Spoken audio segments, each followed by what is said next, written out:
Pourquoi écrire de la poésie? Écrire de la poésie, c'est une manière pour moi de comprendre ce que je vis, de mettre en forme ce qui me traverse et d'une certaine manière m'échappe aussi. En fait, j'ai l'impression que les mots m'ont toujours précédé et qu'ils savent par avance là où moi j'essaye de les rejoindre en quelque sorte. L'écriture de la poésie me permet de créer un espace où je peux être sincère, sans avoir l'impression qu'il faut que je me justifie, qu'il faut que j'explique, qu'il faut que j'argumente, un espace de sincérité. Votre poésie a un rythme qui se casse souvent. Elle peut paraître instinctive, par moments peut-être violente ou provocante. Est-ce intentionnel? Oui, c'est intentionnel. C'est intentionnel parce que pour moi, le vivant n'est pas doux. Il a cette forme de dureté, de violence. La fleur va pousser la terre pour pouvoir naître. Les bêtes vont se dévorer pour pouvoir survivre. L'univers explose pour créer de la lumière. Et les marées s'éclatent contre les rochers. Et je devrais avoir une poésie douce, polie, calme. Pas du tout. Pas du tout. Je veux que ma poésie embrasse cette dureté. Nous sommes témoins de beaucoup de ruptures comme ça, de violences, de moments de tension. Et c'est vrai que dans mon écriture, je vais chercher cette tension entre cette forme de brutalité que vous pouvez ressentir et ce point où on arrive à donc une forme de volupté aussi. Et c'est là où ma poésie est le plus vrai pour moi, parce qu'elle ressemble à ce que je ressens du monde. Alors oui, c'est intentionnel. Dans vos écrits, nous pouvons percevoir une forme d'énergie mystique. Où la glissez-vous dans votre travail?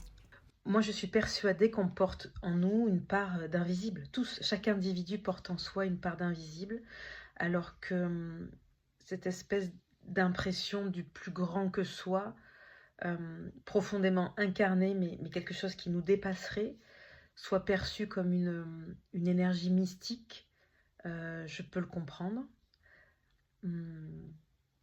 Et le mystique peut-être apparaît dans le vertige d'exister, tout simplement. Beaucoup de vos textes évoquent la fusion entre botanique, animalité et existence humaine.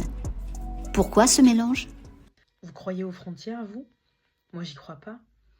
On nous a éduqués à séparer, à constamment découper le monde entre l'instinct, l'intellect, entre les humains, le cosmos, la sève, le sang. Il y a toujours un côté puis un autre, une forme de division, de séparation.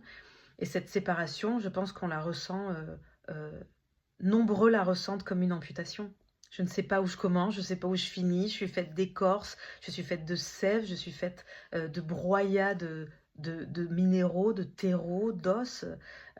C'est une réalité scientifique maintenant, on est sûr que dans notre ADN, on porte en permanence, on transporte, on véhicule ce que nous mangeons, ce que nous respirons, et nous sommes fabriqués, constitués de milliers, de millions, de milliards d'infinies particules de l'univers. Alors c'est vrai que dans mes textes, j'aime rassembler, réunir, entremêler ce qui pour moi est une vérité scientifique, une vérité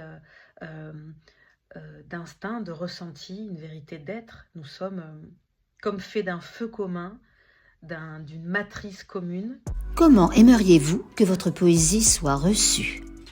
Si quelqu'un lit mes mots, qu'il se sent plus vibrant, plus vivant, plus animal, alors on va dire que le pari est réussi. Et je ne veux pas être lue, je ne veux pas être comprise. Je pense que je veux être ressentie.